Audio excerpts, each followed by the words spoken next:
Assalamualaikum warahmatullahi wabarakatuh. Innal hamdalillah nahmaduhu wa nasta'inuhu wa nastaghfiruh wa na'udzu billahi min syururi anfusina wa min sayyiati a'malina may yahdihillahu fala mudhillalah wa may yudlil fala hadiyalah. Asyhadu an la ilaha illallah wahdahu la syarikalah wa asyhadu anna Muhammadan abduhu wa rasuluh alladzi la nabiyya ba'dah. Allahumma shalli ala Muhammad wa ala alihi wasallam. Amma ba'd. Ikhwan akhwat rahimakumullah, kita selalu dan tetap bersyukur kepadanya, mengagungkan setinggi-tingginya atas segala nikmat yang telah Allah anugerahkan kepada kita.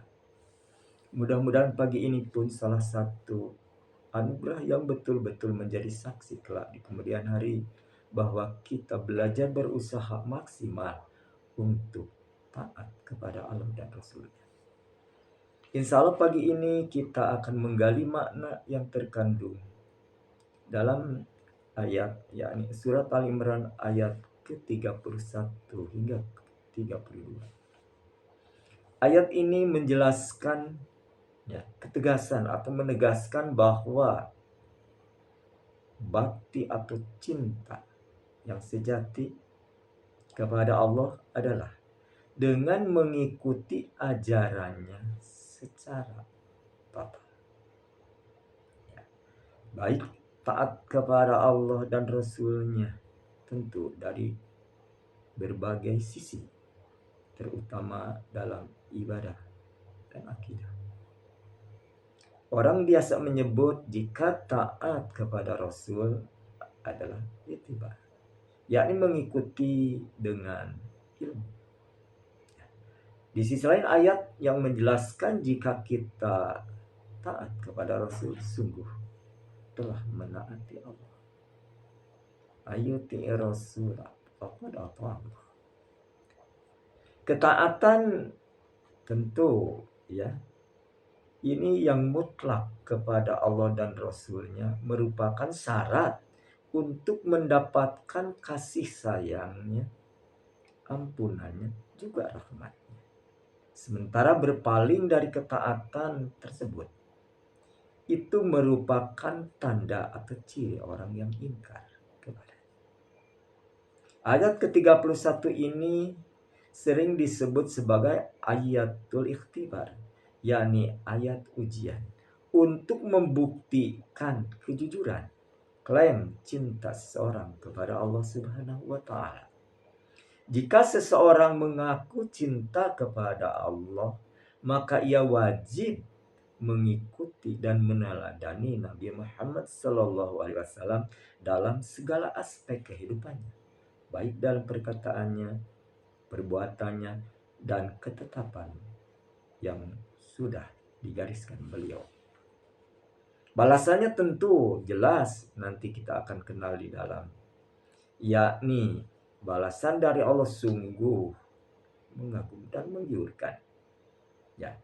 Kenapa?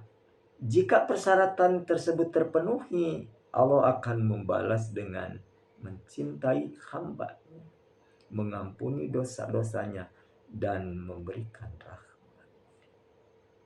Sedangkan ayat 32 perintah untuk taat dan konsekuensinya. Ayat ini menjelaskan kelanjutan dari ayat yang sebelumnya, ayat ke-31, yang menekankan pentingnya ketaatan secara total. Allah Subhanahu wa taala memerintahkan Nabi Muhammad SAW untuk menyeru manusia agar taat kepada Allah dan Rasul. Siapa saja yang berpaling apalagi menolak dari ajaran dan ketetapan Allah dan Rasulnya, maka mereka termasuk golongan orang-orang yang tak disukai, bahkan dimasukkan ke dalam kategori golongan-golongan yang ingkar. Untuk lebih jelasnya, mari kita buka sama-sama mushafnya. Insya Allah antum lebih memahami, lebih mengerti. Karena insya Allah kecerdasan antum melebihi dari kami. A'udzubillahi minasyaitonir rajim. Qul in kuntum tuhibbunallaha fattabi'uni yuhibbukumullahu wa yaghfir lakum dzunubakum. Wallahu ghafurur rahim. Qul atii'ullaha wa ar-rasul fa in tawallaw fa innallaha la yuhibbul kafirin. Adapun terjemahannya, qul, katakanlah oleh kamu Muhammad, ya, in kuntum, jika kalian tuhibbun Allah, benar-benar cinta kepada Allah, fattabi'uni, maka ikuti aku. Yuhibbukumullahu, niscaya kalian akan dicintai Allah. Wa yaghfir lakum dzunubakum, dan kalian pun akan diampuni dosa-dosa kalian. Wallahu ghafurur rahim, dan Allah sungguh Maha Pengampun juga Maha Penyayang. Qul, katakan lagi oleh kamu Muhammad, atiullaha wa rasul, taatilah Allah dan Rasul. Fa in tawallaw, barang siapa yang berpaling, fa innallaha la yuhibbul kafirin, maka sesungguhnya Allah tidak akan menyukai atau mencintai orang-orang kafir. Ikhwan akhwat rahimahumullah, jelas ayat ini gamblang, mudah dicerna, insya Allah akan tersimpan di memori apa yang digariskan di dalam ayat ini, yakni sampai kapanpun kita wajib taat kepada Allah dan Rasul. Bagaimanapun jika kita taat kepada Allah dan Rasulnya, imbalannya sudah disebutkan. Allah mencintai kita. Mencintai siapapun yang betul taat kepada Allah, juga kepada Rasul. Selain dicintai Allah, diampuni dosa-dosa, juga tentu ditaburkan rahmat untuk dia. Itu yang dijelaskan di dalam kedua ayat ini. Nah, bagaimana kalau cinta kepada Allah tidak mengikuti, tidak meneladani apa yang sudah dipraktekkan oleh Rasulullah SAW? Tentu ini termasuk berpaling atau menyimpang. Lebih jauhnya lagi ini seakan-akan melecehkan. Bukankah kita iman kepada Allah? Jelas. Semua insya Allah kaum muslimin iman kepada Rasul, tapi kadang-kadang ketika mengimani Rasul mengenyampingkan, ya, apa yang sudah digariskan, kadang menyimpang jauh. Tidak diperintahkan oleh Rasul melakukan peribadahan bikinan-bikinan, entah itu oleh gurunya atau dirinya sendiri membuat ritual yang dianggap baik dan bagus.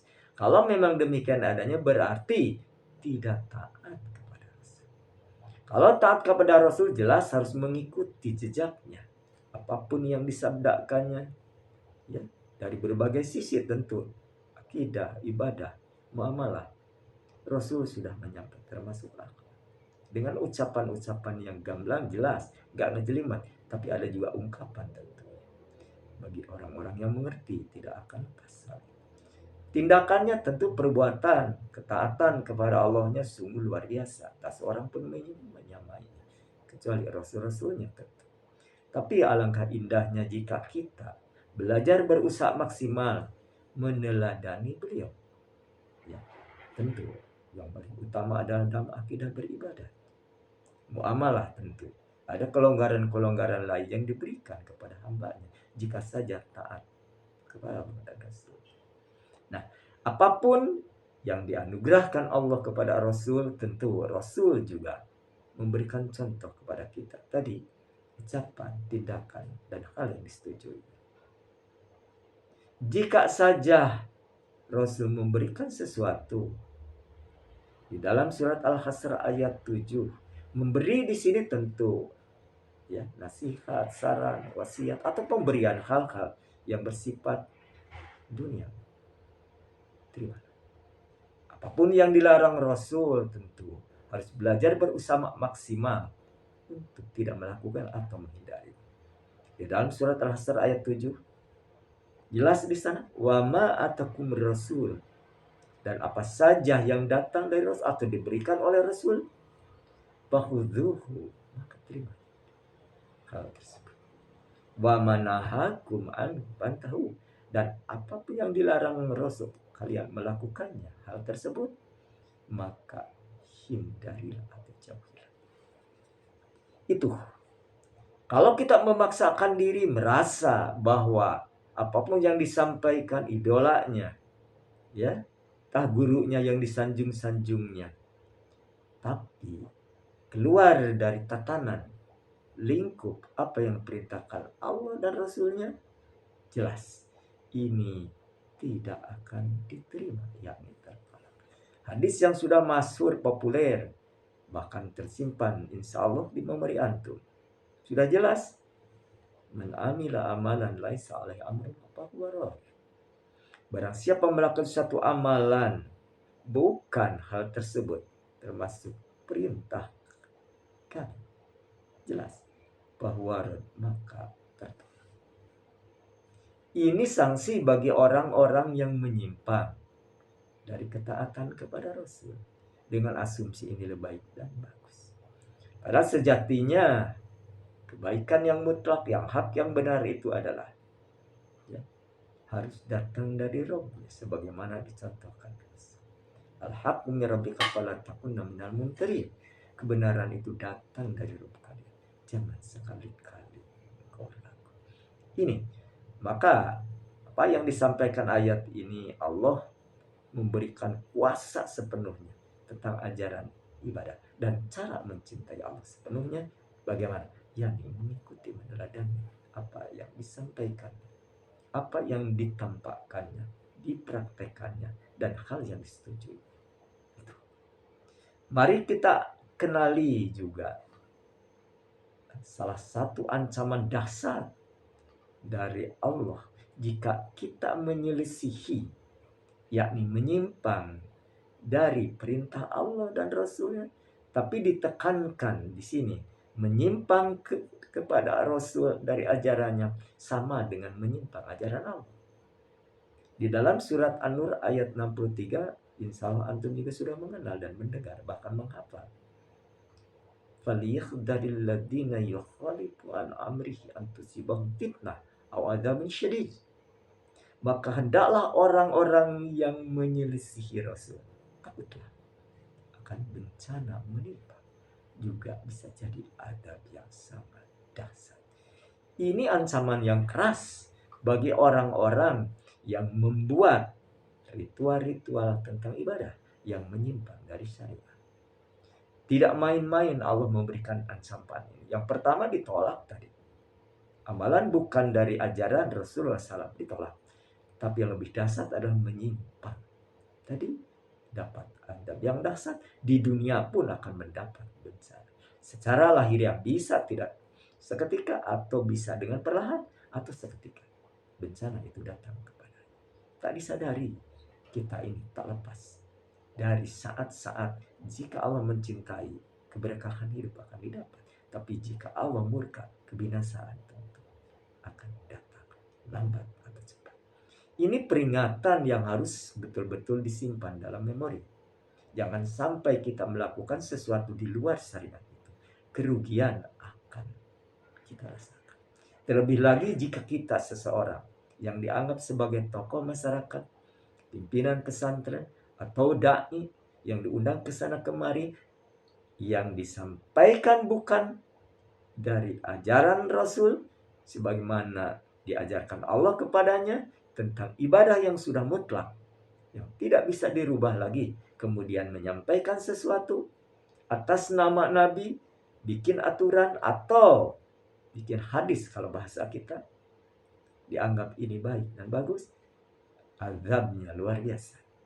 Terlebih lagi orang yang betul-betul melindungi tentang ritual-ritual bikinan itu akan mendapatkan lebih dasar daripada pelaku ritual bikinan tersebut. Itu. Maka dari itu tentu kita harus hati-hati dan waspada. Mari kita sama-sama koreksi. Ya, setiap hari kita melaksanakan ibadah kepada Allah, tak lepas salat, ya, berbagai kebaikan lain, juga salat nawafil, sunnah, dan kebaikan yang lainnya. Tentu, apakah ini sudah selaras atau tidak? Untuk ya menjelaskan tentang itu agar kita nyaman tenang, kita bisa bertanya berbagai hal tentang masalah yang dihadapi, termasuk bagaimana keabsahan ibadah kita. Bisa bertanya kepada siapa? Fas'alu ala ahli dzikri, bertanya kepada ahli Al-Qur'an. Ya, ahli dzikri ya ada juga yang mengatakan luas makna. Bukan hanya satu bidang syariat. Kalau bertanya tentang hal ke dunia juga. Jika seseorang ya mahir di bidang peternakan, tentu kita pun kalau tidak bisa bertanya. Ini pun juga dzikir mengenal bidang hal tersebut. Tentu perikanan dan sebagainya. Ini pun boleh tanya. Kenapa? Demi kemaslahatan. Tapi agama mau tidak mau harus bertanya kepada ahli Al-Quran dan yang mampu, yang biasa menghidupkan sunnahnya. Baru itu akan terasa nikmatnya, akan tenang jiwa kita, tidak akan terombang-ambing lagi oleh pengaruh kiri kanan, apalagi dari dunia maya. Apa yang dilihat tentu tidak akan mengganggu atau menggoyahkan keyakinannya, istiqomahnya dia, karena sudah tersemat pemahaman makna yang terkandung di dalam jiwanya itu tak lepas dari Al-Quranul Karim dan Sunnah Rasulullah SAW. Ini keuntungan yang luar biasa bagi orang-orang yang benar-benar taat kepada Allah dan Rasulnya. Imbalannya antum insya Allah sudah dijelaskan di dalam surat An-Nisa, ya, mayuti'illah wa rasul faqad faza fawzan adzim, yudkhilul jannah khalidan fi dzalikal fawzul adzim. Barang siapa taat kepada Allah dan Rasulnya, niscaya dia masukkan ke dalam surga dan tentu abadi di dalamnya, dan itulah keberuntungan atau kemenangan yang besar.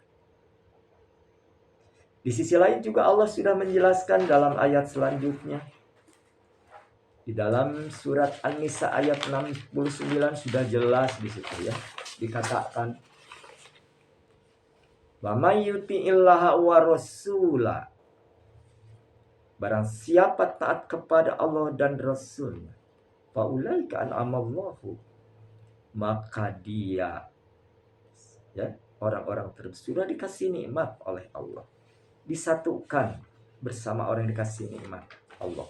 Siapa yang dikasih nikmat oleh Allah itu? Ya, minan nabi, dari golongan para nabi, wasiddiqin, dan orang-orang pecinta kebenaran, wasuhada, dan orang yang mati syahid, wasolihina, dan orang-orang yang saleh. Laika kana itulah sebaik-baik Tuhan. Ini anugerah luar biasa. Bayangkan jika kita taat kepada Allah dan Rasulnya, berusaha sungguh-sungguh, apalagi maksimal, dengan ketaatan yang purna, total, tidak lagi melihat kiri kanan, dalam arti kata, inilah yang aku tempuh, jalan yang tepat. Tentu orang sunat tegali derdei, tetap istiqomah bagai karang diterpa ombak di lautan, tetap tegak. Dia istiqomah. Walaupun kadar ketaatan kepada Allah dan Rasulnya tidak dari semua itu sempurna, tapi ada rasa yang luar biasa ingin mengikuti. Maksudnya tentu ketaatan kepada Allah, mengikuti Rasul itu banyak sekali yang kadang-kadang kita tak mampu melakukan. Rasulullah SAW mengedepankan apa yang difirmankan Allah dibanding keinginan hati.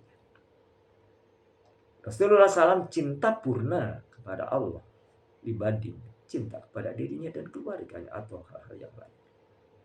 Itu. Tidak pernah Rasul ya, melanggar aturan syirik karena beliau sudah dimaksud. Ini sebagai contoh bagi kita, walaupun kita tidak dimaksud, tapi Allah sudah memberikan anugerah tadi.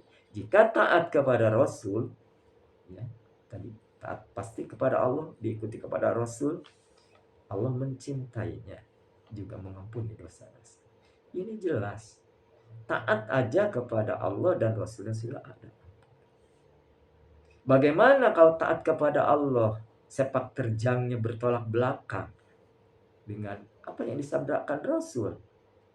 Baik ucapannya kadang-kadang tidak meluncur nasihat saran apabila sesuatu nampak di matanya keburukan di dalam dirinya atau keluarganya. Tidak sadar seakan ditutupi. Ini menyimpang. Bagaimanapun dari ajaran Rasul. Rasul sedikit aja kesalahan saat itu para sahabat langsung diluruskan, ditegur. Tentu dengan kata-kata bermakna.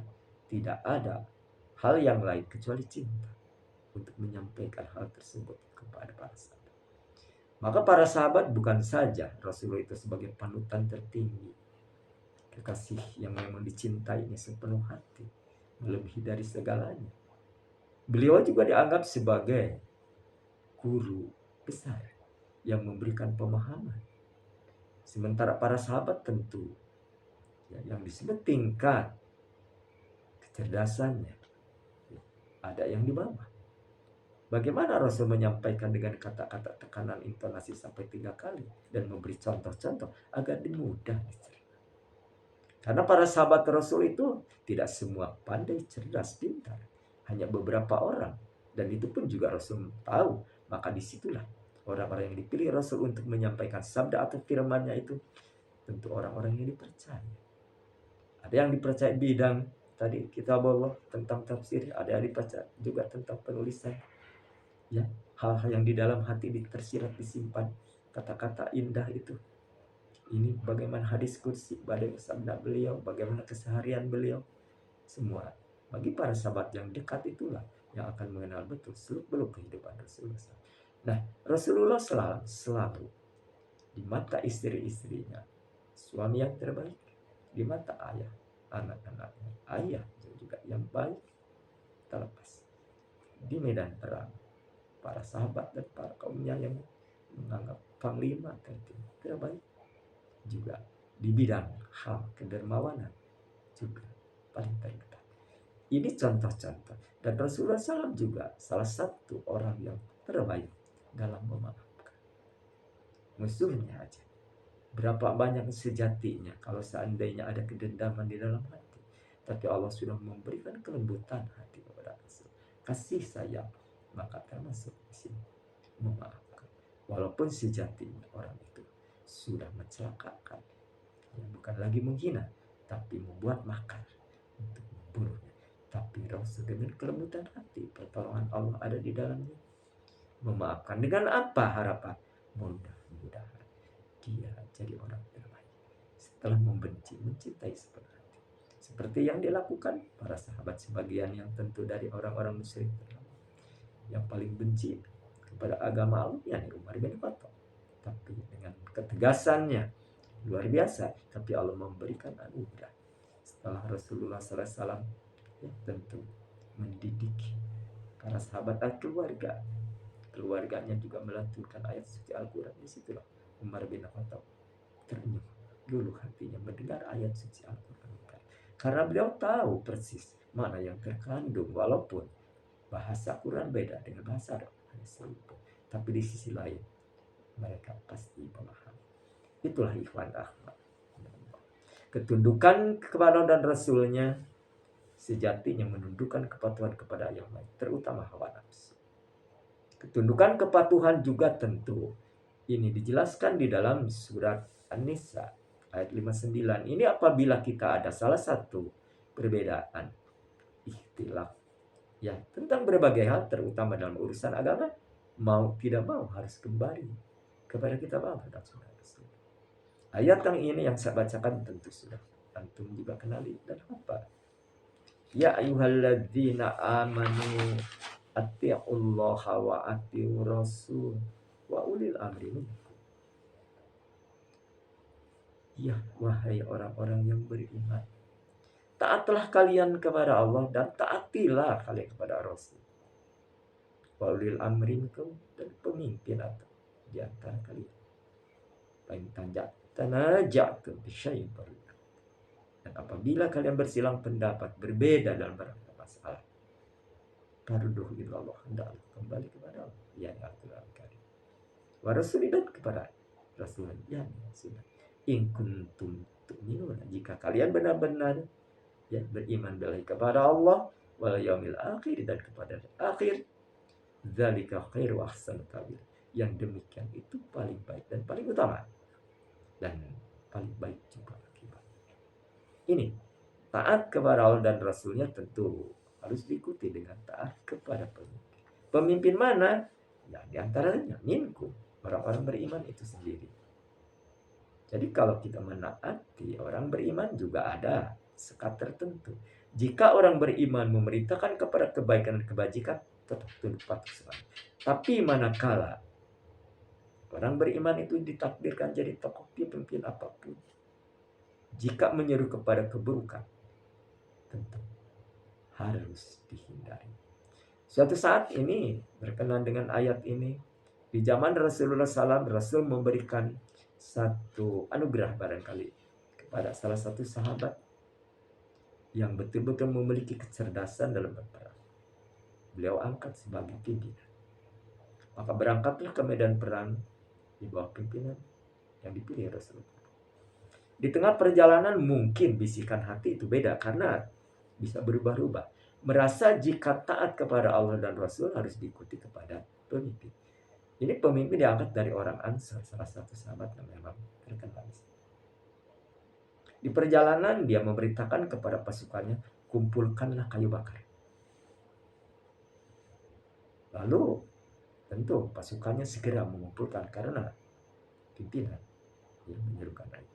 Setelah terkumpul kayu bakar di hadapan mereka, lalu pemimpin tersebut mengambil atau meminta pada di antara siapa yang bawa kayu pemantik api. Salah satu memberikan, lalu dibakarlah ya, kayu bakar. Lalu api menyala, membesar hingga menjilat-jilat. Lalu pemimpin itu mengatakan, membuktikan benar tidaknya kepatuhan ketundukan kepada pemimpin itu. Lalu mengatakan, aku menyuruh kalian mengumpulkan kayu bakar dan sekarang sudah menyala di hadapan kalian. Kalau benar kalian tunduk patuh kepadaku, masuklah kalian ke dalam api. Semua terkejut mendengar apa yang disampaikan pemimpin. Salah satu sahabat yang lain yang memiliki kebeningan hati, kecerdasan, juga untuk menyampaikan instruksi, dia langsung, maaf Abbas, kalian akan selamat jika kita menghadap Rasulullah SAW. Jika Rasulullah SAW ya, memerintahkan kita sebagaimana diperintahkan pimpinan kita, mari kita sama-sama tunduk patuh kepada. Tapi jika Rasulullah SAW melarang apa yang ada sekarang masalah dihadapi, tentu kita jangan. Maka datanglah mereka kepada Rasulullah SAW. Apa kata Rasul setelah mendapatkan laporan itu? Jika kalian masuk ke api itu, kalian tidak akan bisa keluar selamanya. Dan, nah ini ketentuannya itu. Pemimpin wajib diikuti, dipatuhi selama tidak melakukan hal yang maksiat. Nah, itu jelas. Jadi kalau keburukan seorang pemimpin tidak wajib diikuti. Ke apapun bentuknya, kebijakannya, jangan. Tapi bagaimana menyikapi hal itu? Jika hal itu tersebut disampaikan ke permukaan, tentu orang yang banyak itu akan menghujat segala. Itu sebagaimana kita lihat. Nah, bagaimana sikap kita? Tentu tetap harus menegakkan syariat itu sendiri di dalam diri, di dalam keluarga. Jangan sampai syariat itu tertutup awan kegelapan dari keburukan-keburukan orang-orang sekitar. Kita tetap istiqomah. Bagaimana mendidik diri, keluarga, terutama anak-anak kita, tetap ya di atas syariat. Mulai dari cara makan, cara minum, ya, cara duduk, cara pergi kemanapun anak dididik baik. Tentu diiringi doa kita. Lalu disampaikan pesan-pesan yang betul-betul ya menjadikan jariah kelak, tanamkan kepada anak. Serukanlah kebaikan dan belajar berusaha mencegah kemungkaran, tapi kata-kata harus terjaga. Tentu ini jika saja semua keluarga melakukan hal tersebut, itulah membela agama Allah. Ketegakan jelas syariat sudah ada pada setiap keluarga, tentu masyarakat akan terjadi juga kebaikan. Lebih jauhnya bernegara, baru di situ syariat akan tegak. Maka janji Allah intan suruh yansurkum fasabit aqdamakum. Jika kalian menolong agama Allah, pasti pertolongan Allah turun kepada. Jelas. Hadis yang menjelaskan ketundukan kepatuhan kepada pemimpin jika dia baik bajik sesuai syariat. Jika maksiat, jangan. Hadis ini dari Abdullah ibnu Umar dari Rasulullah SAW yang menjelaskan as-sam'u wa ta'atu 'alal mar'il muslimi bima ahabba wa kariha ma lam yu'mar bi maksiati fa idza amara bi maksiat. Ketundukan kepatuhan diperbolehkan bagi seorang muslim dalam semua hal yang disukainya dan yang dibencinya, selagi ia tidak diperintahkan untuk maksiat.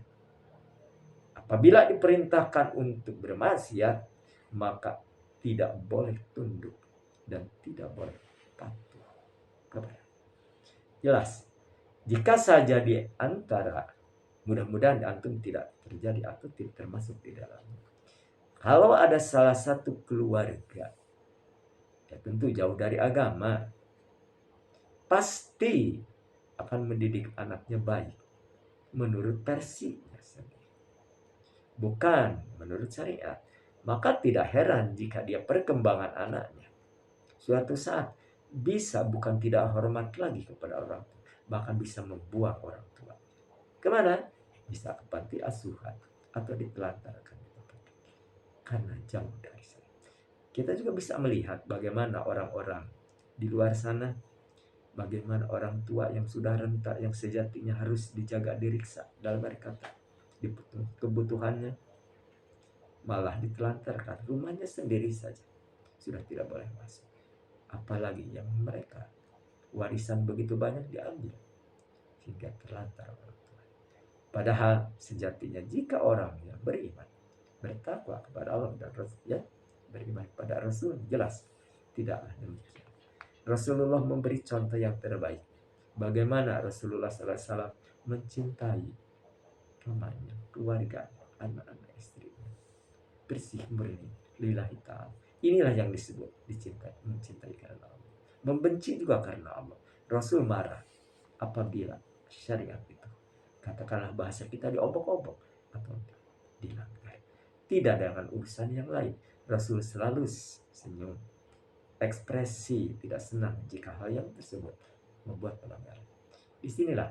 Tapi untuk menegakkan agama Allah, Rasul tak enggan, ya, menyapa, menegur, mengingatkan, lalu memberi nasihat agar yang diingatkan itu betul-betul mengerti, memahami apa sesungguhnya yang jadi persoalan.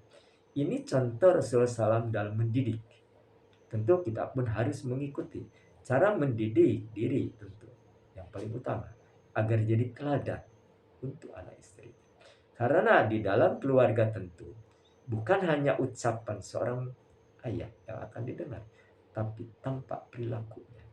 Dari segi ibadah tentu tampakkan kesungguhannya. Dari segi duniawi bagaimana cara memberdayakannya. Ya, tentu dari segi yang lain anak-anak akan mencontoh kebiasaan-kebiasaan orang tua. Ketika bangun tidur jam berapa, anak mengenal. Kalau orang tuanya membiasakan diri bangun tidur jam 3 atau jam 2 setengah 3 malam, jadi contoh bagi anak istri. Setelah itu tentu melakukan pendekatan kepada Allah, yakni salat tahajud. Apa yang disampaikan tentu bukan saja keselamatan diri dan keluarga, bahkan masa depan anak-anaknya pun diuntaikan dalam doa. Untuk apa? Tentu agar mereka jadi investasi besar di kemudian hari dan juga jadi saksi bahwa dia telah, ya, mengikuti apa yang disampaikan Rasul, yakni amanahnya ditunaikan, mendidik diri keluarga, ya, sahabat-sahabatnya, terutama kalau ada teman siapapun. Ini keberuntungan yang besar karena dia sudah taat kepada Allah dan Rasul. Itu bukti cinta kepada Allah dan Rasul. Bukan hanya sebatas mencintai diri dengan kapasitas yang banyak sekarang dilakukan, bagaimana memanjakan dirinya dengan kemewahan, pergi ke sana kemari dengan kata mencari kebahagiaan, represi, tapi menjauhkan diri dari hal-hal yang diperintahkan Allah dan Rasul. Celaka. Karena bagaimanapun itu bukti dan saksi, nikmat yang dianugerahkan Allah itu tidak dipakai untuk keselamatan akhirat. Alhamdulillah. Nah, ini ayat ini jelas gamblang. Mau tidak mau kita harus tunduk patuh dari berbagai aspek kehidupan sebagaimana dicontohkan Rasul. Maka dari itu, mari kita sama-sama koreksi sampai sejauh mana cinta kita kepada Allah. Sudahkah kita mengikuti Rasul secara purna? Tidakkah ada ibadah kita ritual-ritual yang bikinan orang atau hasil rekayasa otak? Siapapun yang menjadi idola kita, segera lepaskan. Klarifikasi. Banyak sekarang gampang.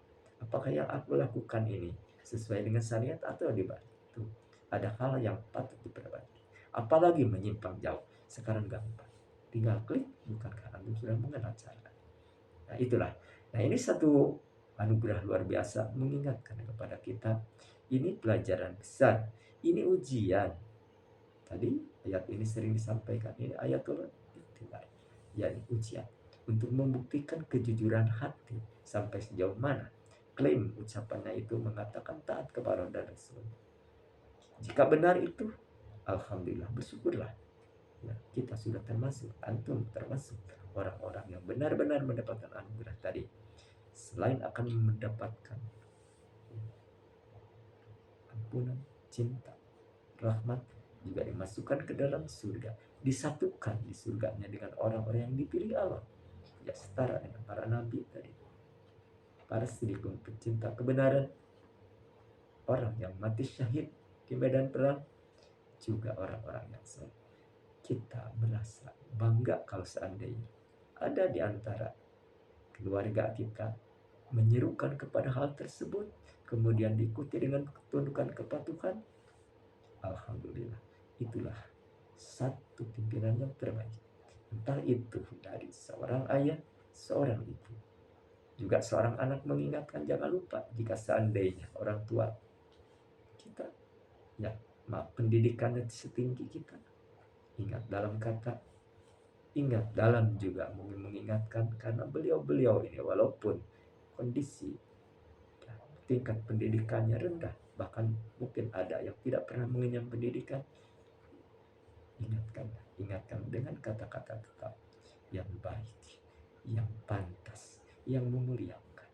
Karena antum bisa berbicara, bisa jadi orang seperti sekarang, pandai ini dan itu, memiliki posisi, juga alhamdulillah dianugerahi Allah kelimpahan, itu berkat doa beliau dan jerih payah beliau mendidik kita.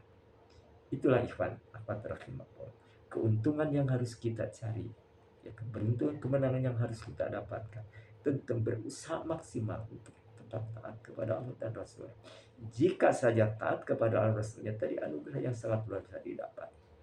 Ini mencerminkan diri ini, memberi contoh kepada anak dan istri, keluarga, bahwa kita ini sudah mendapatkan hidayah yang penuh, rahmat dan keberkahan hidup. Maka dari itu, jangan sekali-kali kita abaikan waktu untuk mendalami ayat-ayat suci Al-Quranul Karim.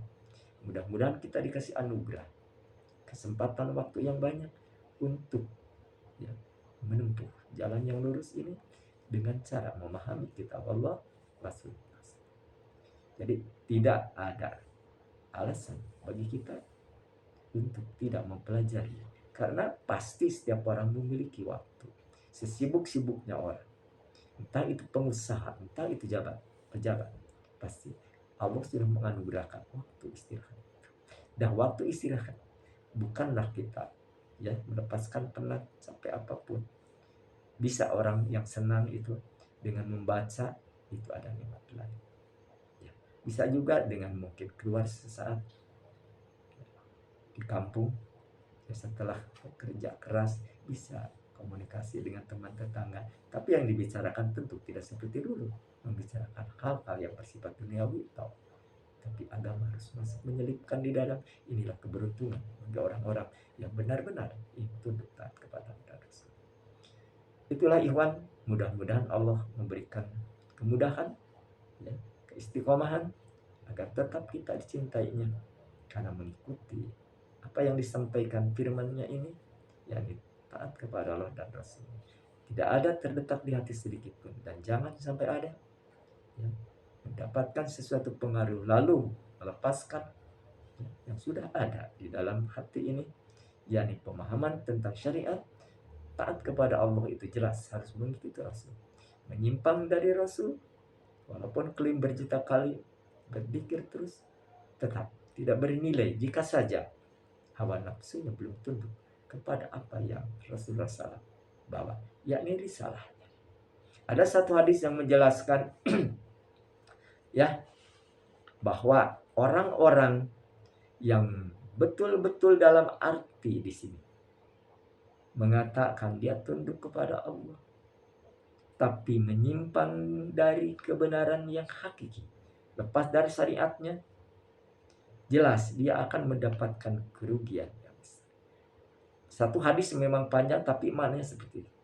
Siapapun yang taat melakukan ibadah, baik laki-laki maupun perempuan, tapi suatu saat dia menjelang kematiannya memberikan madarat kepada keluarga dengan wasiat ya tentang warisan atau harta yang ditinggalkannya, tapi memadaratkan salah satu atau anak-anaknya, dia pasti masuk neraka. Itu kenapa?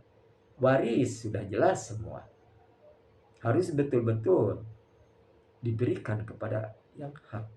Semua orang meninggalkan harta, pasti peninggalannya itu bukan milik orang yang sudah tertera, tapi kembali dulu kepada Allah.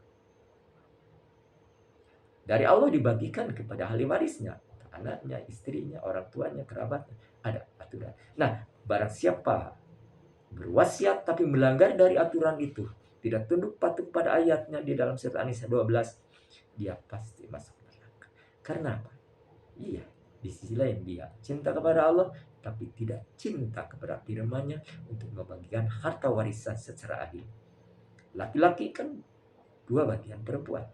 Lalu mengatakan wasiat, sama ratakan semua anak papa. Celaka kalau udah begitu. Ini yang begitu juga kalau seorang perempuan mengatakan hal tersebut kepada anak-anaknya, bagi rata harta ini milik mama, tapi bagi rata semua anak mama, tidak.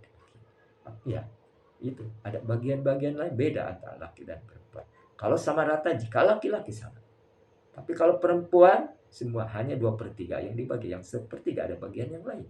Tentu. Nah, ini perlu orang-orang yang mengenal hal tersebut, tentu para ulama yang sudah memahami tentang Al-Quran dan Sunnah. Nah itu, apa yang jadi sanksi bagi orang yang melanggar aturan tersebut? Di dalam surat An-Nisa ayat 14 sudah jelas ini. Wa may ya'sillaha wa rasulah. Barang siapa yang mendurhakai Allah dan Rasulnya, wa yata'adda hududahu, dan melanggar aturan-aturannya, yudakhilun nar, niscaya dia akan dimasukkan ke dalam neraka. Pihaknya khalida pihak, dia kekal di dalamnya. Walahu adzabu muhin, dan tunggulah adab yang sangat hina. A'udzubillah. Maka ini peringatan. Bahkan Rasulullah SAW juga sudah menjelaskan, Ibnu Abbas di situ.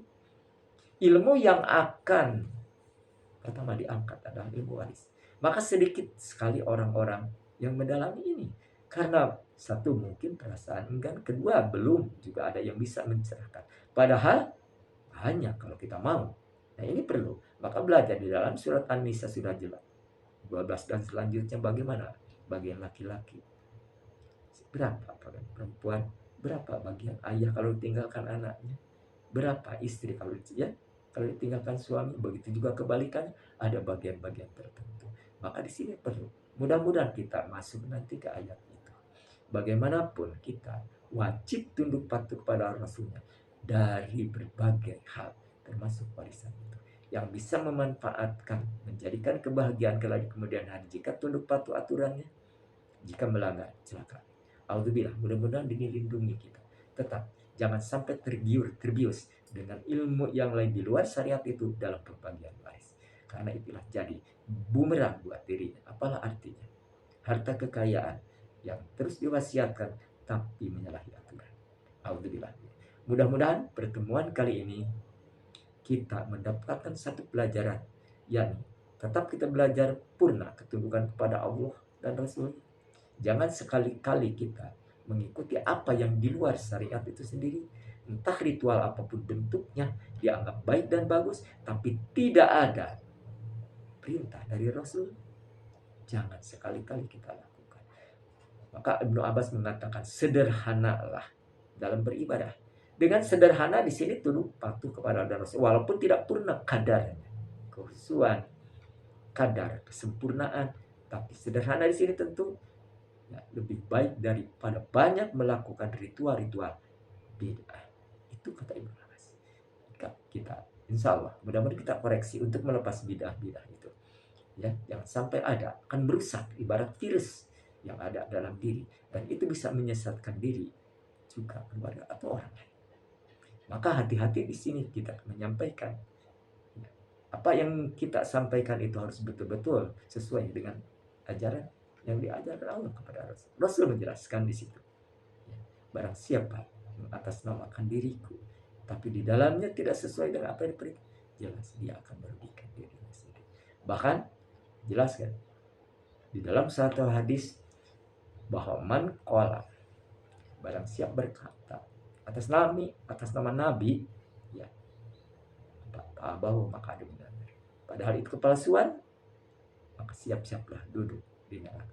Artinya, jika yang dikatakan itu bukan sabda Nabi, kemudian kita rekayasa, dianggap sebagai hadis Nabi, nah ini tetap ini menjadikan kerugian bagi diri. Itulah ikhwan, mudah-mudahan kita termasuk orang-orang yang dipilih Allah. Assalamualaikum warahmatullahi wabarakatuh.